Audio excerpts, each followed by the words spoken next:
बेंगाबाद प्रखंड के फिटकोरिया पंचायत में शुक्रवार दोपहर एक बड़ा हादसा हो गया। बिजली के शॉर्ट सर्किट से फयाज अंसारी का एस्बेस्टस से बना घर पूरी तरह जलकर खाक हो गया।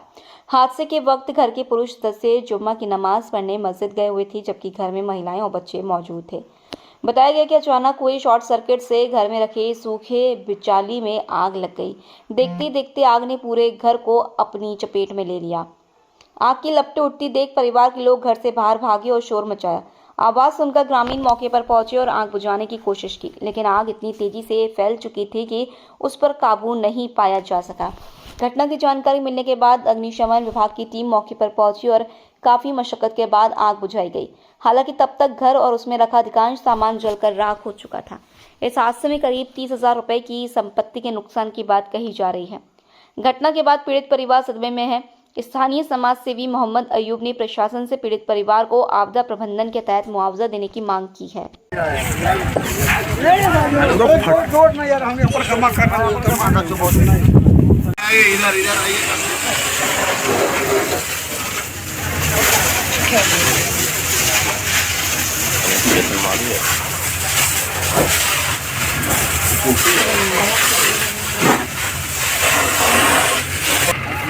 छोड़ दिया मार दो तो पन्ने वाला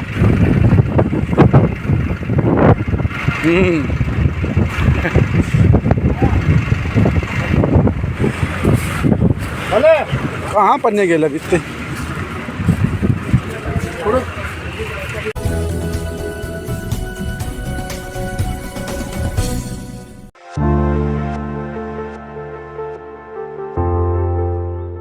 गिरिडीह संग्रहालय में शुक्रवार को आयोजित जनता दरबार में उपायुक्त रामनिवास यादव ने जिले भर से पहुंचे लोगों की समस्याएं सुनी। जनता दरबार में भूमि विवाद, ration card, pension, Awas Yojana, सड़क, बिजली, पेयजल, स्वास्थ्य, शिक्षा और इंश्योरेंस क्लेम से जुड़े कई मामले सामने आए।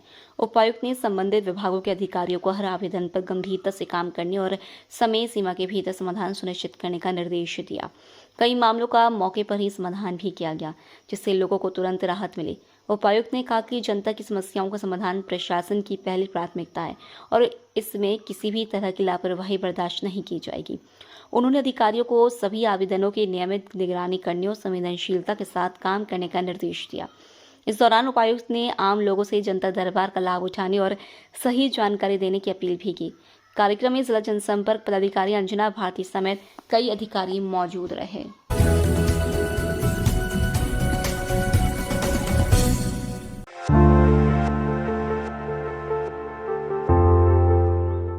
गिरिडीह नगर निगम क्षेत्र के एसपी कोठी के बगल स्थित मोहली चुआ मोहल्ला में शुक्रवार को एक बड़ा हादसा होते होते चल गया। मोहल्ले की रहने वाली रीता देवी दुकान जाने के लिए घर से निकली थी। इसी दौरान गली में नीचे लटक रहे कटे बिजली तार के संपर्क में आने से उन्हें करंट लग गया। हालांकि महिला मामूली रूप से झुलसी और बाल बाल बच गई। घायल रीता देवी ने बताया कि वार्ड संख्या 25 के इस मोहल्ले में बिजली विभाग की ओर से एक भी खंभा नहीं लगाया गया है। इसके कारण लोगों के घरों तक जाने वाले बिजली तार नीचे लटकते रहते हैं। उन्होंने कहा कि गली में बांस के सहारे बिजली तार टांगा गया है, जो काफी दिनों से खतरनाक स्थिति में है। स्थानीय महिलाओं कुंती देवी, चंपा देवी, पनवा देवी, रानी, प्रवीण और शबनम खातून ने आरोप लगाया कि बिजली विभाग की लापरवाही के कारण मोहल्ले में कभी भी बड़ा हादसा हो सकता है। लोगों ने बताया कि करीब 6 दिन पहले तेज हवा में बांस गिर गया था, जिसके बाद से बिजली तार नीचे झूल रहा है और आने जाने में परेशानी हो रही है।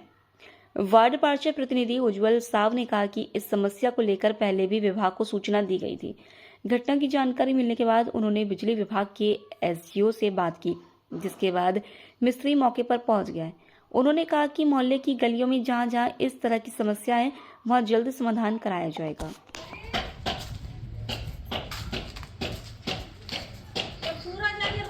इसी तरह कर ले, आगे वाला से कोई मतलब नहीं, पीछे हम लोग। ठीक है भैया, मेहरबानी करके ऐसा छापिए कि हम लोग का गली सुधार हो जाए। हाँ, लेकिन एक बात है कि हो सके उतना जल्दी हम लोग कर दीजिए भैया। हम लोग कैसे बच्चा लोग के आगे जाएंगे।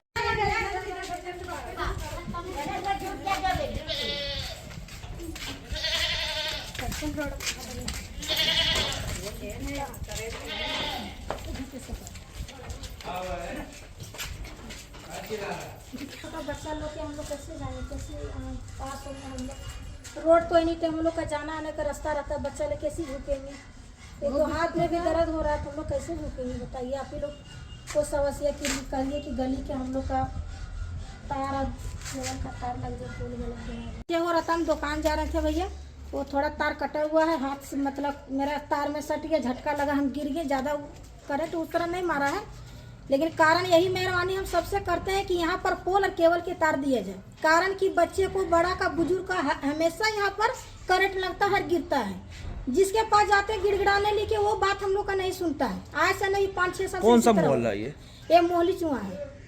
ये तार कब से गिरा हुआ है? ये तार से 5-6 दिन से भी गिरा हुआ है, लेकिन तार कभी से दिया हुआ है, लेकिन पोल एक देखिए गली में नजराना करी, कभी एक भी पोल नहीं है गली में, एक भी पोल नहीं। देखिए तो ये तार इसी तरह नीचे तो लटकता इसी है। तरह अगर लटक जाता तो हम लोग झुक के पार होते हैं। बच्चे हैं छोटा छोटा, अगर हम थे तो सह नहीं, अगर बच्चा के अगर ये हालत हो जाता, झटका लग जाता तो क्या होता। यहाँ बिजली विभाग का कोई बिजली अधिकारी विभाग वाला आता है, लाइन के जब मीटर उठता पैसा ले लेता, चल जाता, उससे कोई मतलब नहीं। तार ये दिखाई, इसका कोई मतलब तार नहीं। कोई मतलब नहीं। हम कितना बार बोले भैया मेहरबानी करके केबल के तार दीजिए, कम से कम एगो पोल दे दीजिए, कोई नहीं सुनता। हम लोग का बात कोई सुनबे नहीं करता। तो क्या चाहती हैं आप? हम लोग मांग करते यही कि पोल दिया जाए गली में और केबल के तार दिया जाए, हम लोग कोई मांग नहीं करते। आज बहुत ही दुखद घटना मोहली चुआ गली में हो गई है। मैं पिछले 7 दिनों से बिजली विभाग को भी इस चीज़ के लिए अवगत कराया था, फिर भी आज जाकर के घटना हो गई। कहीं ना कहीं बिजली विभाग बिल्कुल ध्यान नहीं देता है कोई भी चीज़ मामलों को लेकर के। आज जब बड़ी घटना हो गई, मैंने एसडीओ साहब को फ़ोन किया, उन्होंने मेरा फ़ोन उठाया, वो आश्वस्त भी किए कि इस पर जल्द से जल्द हम लोग कार्रवाई करेंगे, और अभी मिस्त्री भी आए हैं। मगर मैं संबंधित व्यक्ति और संबंधित विभाग को भी बोलना चाहूँगा, खासकर बिजली विभाग को, कि मेरे वार्ड में खासकर बहुत सारे छोटे छोटे गली है और उसमें तार की स्थिति काफ़ी जर्जर है। उसमें बिजली पोल और केबल तार के लिए मैंने पहले भी लिखा था, आज फिर से मैं लिखूंगा, और एक आग्रह होगा कि अपना एक सर्वे करके उसमें जल्द से जल्द सुधार करें, नहीं तो कोई आने वाले भविष्य में कोई बहुत बड़ी अप्रिय घटना हो सकती है। ये परेशानी है सर, देखिए 25 नंबर वार्ड में, मतलब मोहली चुआ में देखिए इसी तरह से रोड से यहाँ तक के कोई खूटा उटा नहीं है, और लाइन गिरा हुआ रहता है, 24 घंटा घटना होते रहता है। बच्चा उच्चा के हम लोग का तो रात बरात के दिन दोपहर के ऐसी होगा सर, तो देखिए इसका हमने कानूनी कार्रवाई कीजिए। ये तार कब से इस तरह का ये हो गया, मतलब 5-6 दिन हो गया सर गिरला में। इसी तरह बांस पे ही तार हाँ, लगता है इसी तरह से हम लोग पास हो रहे हैं बार बार।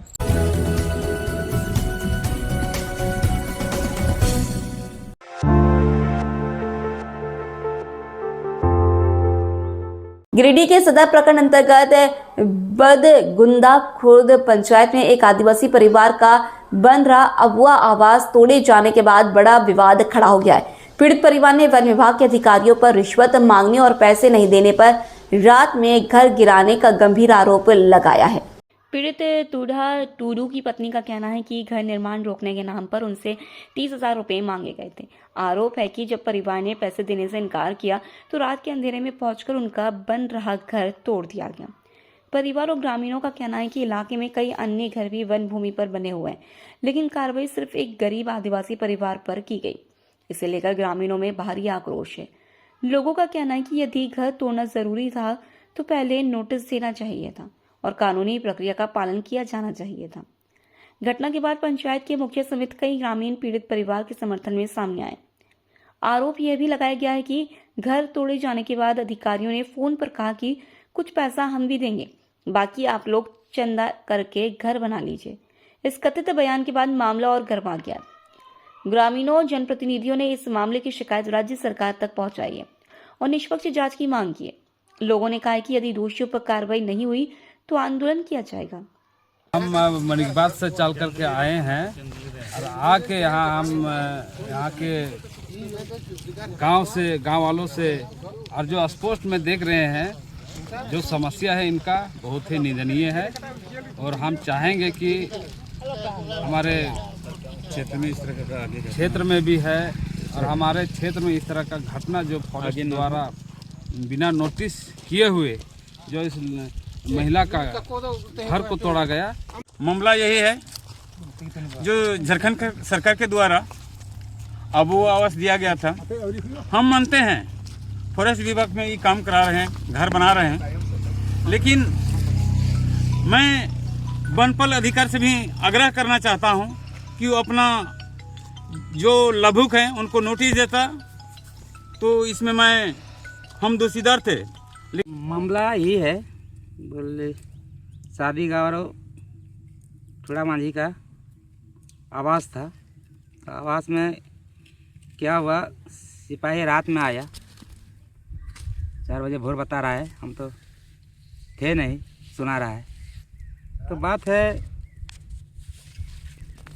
कि जब तक दवा देने शुरू कर दिया था, बुनियाद कर रहा था, उसी दिन मना नहीं किया। डीपीसी हुआ तब तक कुछ नहीं बोला।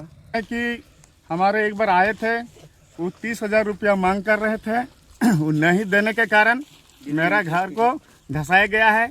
और हम लोग तो इस पंचायत में सुबह शाम हम लोग देखते हैं कि ये लोग दूसरे का चाल से चलकर ये लोग बहुत जगह बन रहा है, उनका कोई दबाव नहीं है।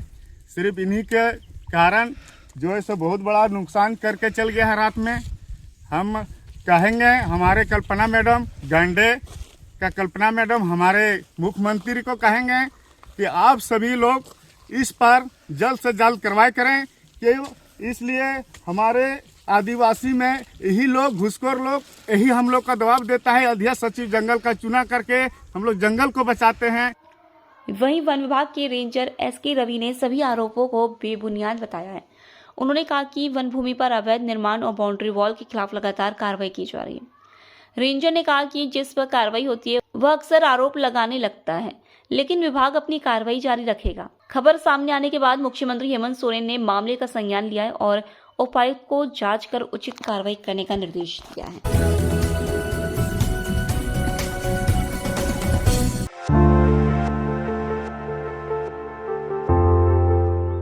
गिरिडीह में स्थित ओम वैष्णवी नर्सिंग होम की वर्षगांठ के अवसर पर 14 अप्रैल मंगलवार को निःशुल्क स्वास्थ्य जांच शिविर का आयोजन किया जा रहा है। यह शिविर सुबह 10 बजे से दोपहर 4 बजे तक हवाई अड्डा मोड़ मेन रोड बोड़ो स्थित अस्पताल परिसर में लगेगा। इस दौरान मरीजों के लिए बीएमटी, शुगर और हेमोग्लोबिन की जांच पूरी तरह निःशुल्क की जाएगी। अस्पताल प्रबंधन की ओर से एक्सरे जांच पर 50% तक की छूट भी दी जा रही है। शिविर में हड्डी रोग विशेषज्ञ doctor Shravan Kumar, physician doctor मधुमेह रोग विशेषज्ञ डॉक्टर एस कुमार और नेत्र रोग विशेषज्ञ डॉक्टर वैशाली भारती अपनी सेवाएं देंगे। नर्सिंग होम की निदेशक डॉक्टर श्रवण कुमार ने बताया कि इस आयोजन का उद्देश्य लोगों को बेहतर स्वास्थ्य सेवाएं उपलब्ध कराना है और स्वास्थ्य के प्रति जागरूक करना है। उन्होंने अधिक से अधिक लोगों से शिविर में पहुंचकर लाभ उठाने की अपील की है। नमस्कार गिरिडीह वासियों, मैं डॉक्टर श्रवण कुमार, ओम वैष्णवी नर्सिंग होम। 14 अप्रैल 2025 को मैं ये अस्पताल ओम वैष्णवी नर्सिंग होम स्टार्ट किया था। बस 1 साल पूरे होने को है। 14 अप्रैल 2026 को इसी उपलक्ष्य में एक कैंप का फ्री कैंप का ऑर्गेनाइज हम लोग कर रहे हैं, हमारी टीम कर रही है, जिसमें कि मैं डॉक्टर श्रवण कुमार हड्डी नस जोड़ रोग विशेषज्ञ, डॉक्टर एस कुमार हमारे फिजिशियन और doctor Vaishali Bharati eye surgeon, ये तीनों का फ्री कंसल्टेशन रहेगा। बीएमडी का जांच फ्री रहेगा, haemoglobin, uric acid, sugar free रहेगा। इसके अलावा एक्सरे पे 50% की छूट रहेगी।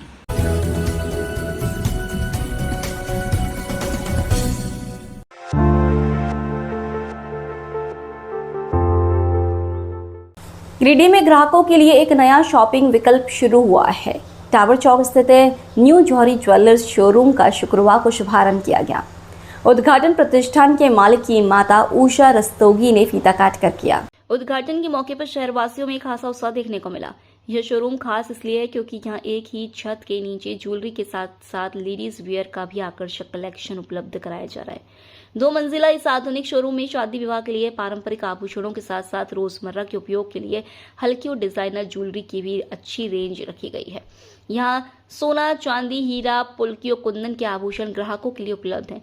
प्रतिष्ठान के संचालक विशाल रस्तोगी ने बताया कि उनका उद्देश्य ग्राहकों को बेहतर गुणवत्ता, पारदर्शिता और भरोसेमंद सेवा देना है, ताकि लोगों को एक ही स्थान पर सुविधाजनक खरीदारी का अनुभव मिल सके। कार्यक्रम में परिवार और सहयोगियों की सक्रिय उपस्थिति रही, जिनमें सुनील चंद्र रस्तोगी, विकास युवराज, स्मिता भारती, मनोज कुमार गुड्डी, मदन विश्वकर्मा, तरुण मुखर्जी, मनीष और धर्मवीर सहित कई अन्य सदस्य शामिल रहे। मेरी माताजी पूज्य पिताजी के माध्यम से ये हमारी 4th शोरूम झारखंड में आ रही है और आप सबके चरणों कलम से उम्मीद करते हैं कि आगे भी हम बढ़ते रहें आपका, और आज इसी तरह आप लोग का योगदान होता रहे और ऐसे ही इनका आशीर्वाद हमारे ऊपर होता रहे। ये आज न्यू जौहरी बाजार BLBL एक धनबाद की प्रतिष्ठित ब्रांड है जो अब गिरिडीह में सब हम चाहते हैं गिरिडीह वासियों की जो भी उनकी पूर्णता है कोशिश करें हम उसको पूर्ण करें, और कोई त्रुटि हो तो जरूर हमें इसके अवगत कराएं ताकि और उसमें सुधार किया जा सके।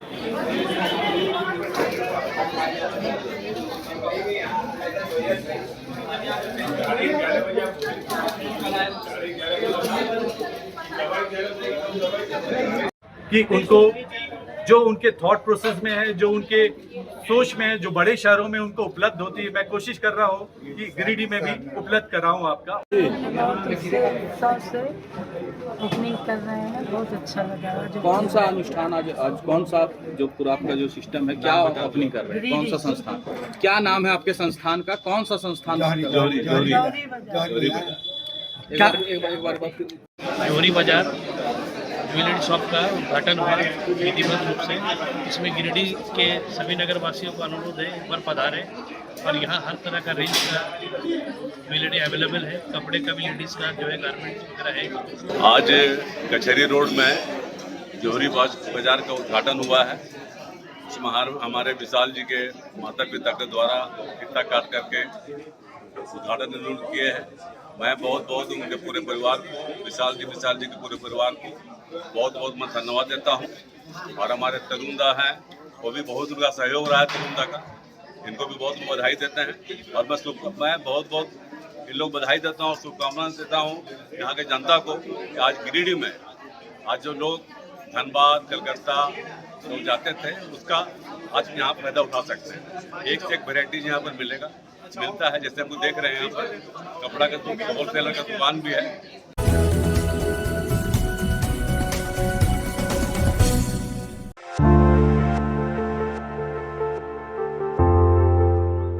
सदर प्रखंड के सिरसिया मौजा में सामुदायिक उपयोग के लिए वर्षों पहले बनाई गई सरकारी बिल्डिंग को वन विभाग की घेराबंदी से मुक्त कराने की मांग अब तेज हो गई है।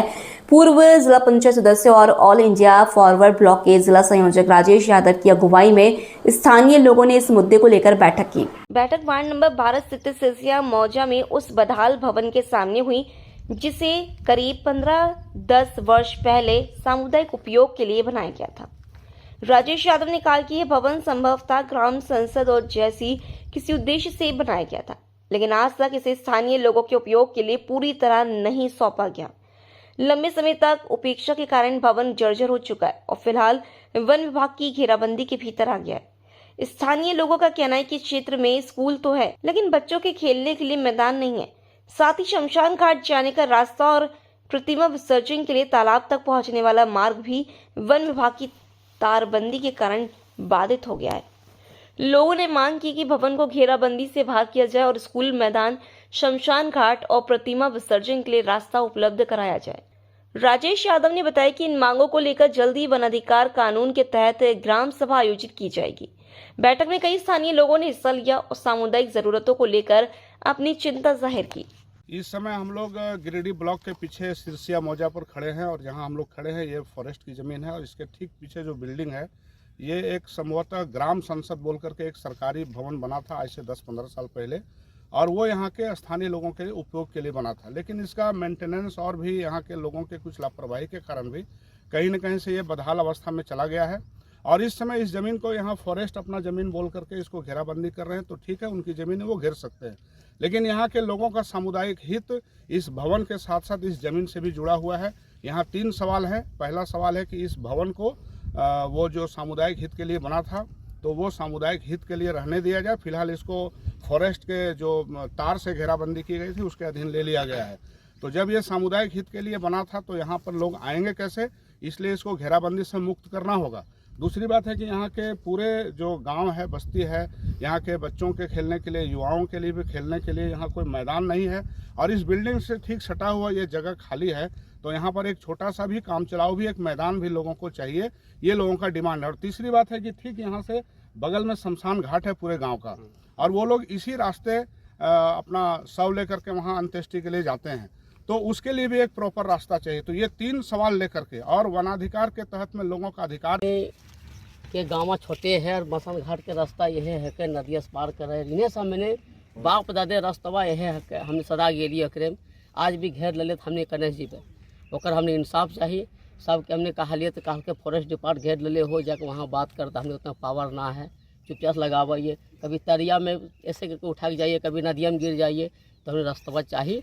यह सिरसिया के अंतर्गत आता है और हम लोग बचपन से ही यहाँ आते हैं, मतलब इतना छोटा 5 साल से आ रहे हैं यहाँ। हमेशा हम लोग खेले उले हैं और फॉरेस्ट ने यहाँ फॉरेस्ट घेर दिया है, जिसके कारण हम लोग को फील्ड नहीं मिल पा रहा है। और बगल में स्कूल भी है, उसके लिए भी फील्ड नहीं है। और हम लोग कहाँ, मतलब छोटा बच्चा कहाँ खेलेंगे? आने वाला समय में कहीं फील्ड ही नहीं बच रहा है, तो मानसिक विकास कैसे होगा लोगों का? तो यही मांग है हम लोग का फॉरेस्ट से कि थोड़ा बड़ा मतलब फील्ड चाहिए हम लोग।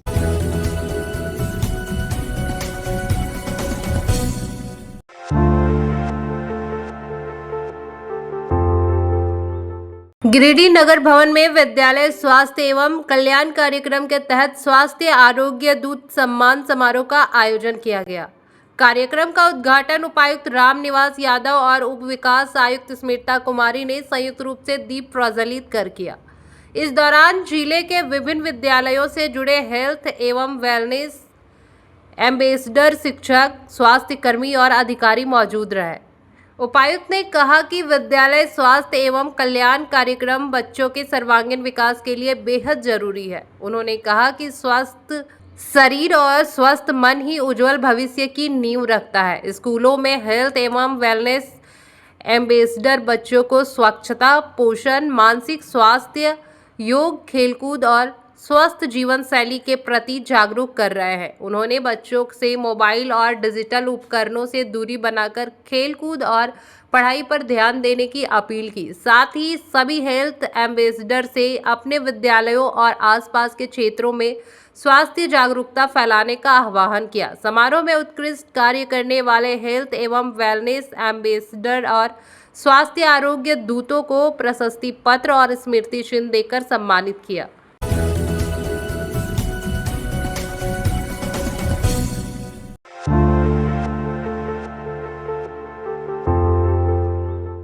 भारत की जनगणना 2027 के पहले चरण को लेकर गिरिडीह में फील्ड ट्रेनर्स का 3 दिवसीय प्रशिक्षण कार्यक्रम पूरा हो गया।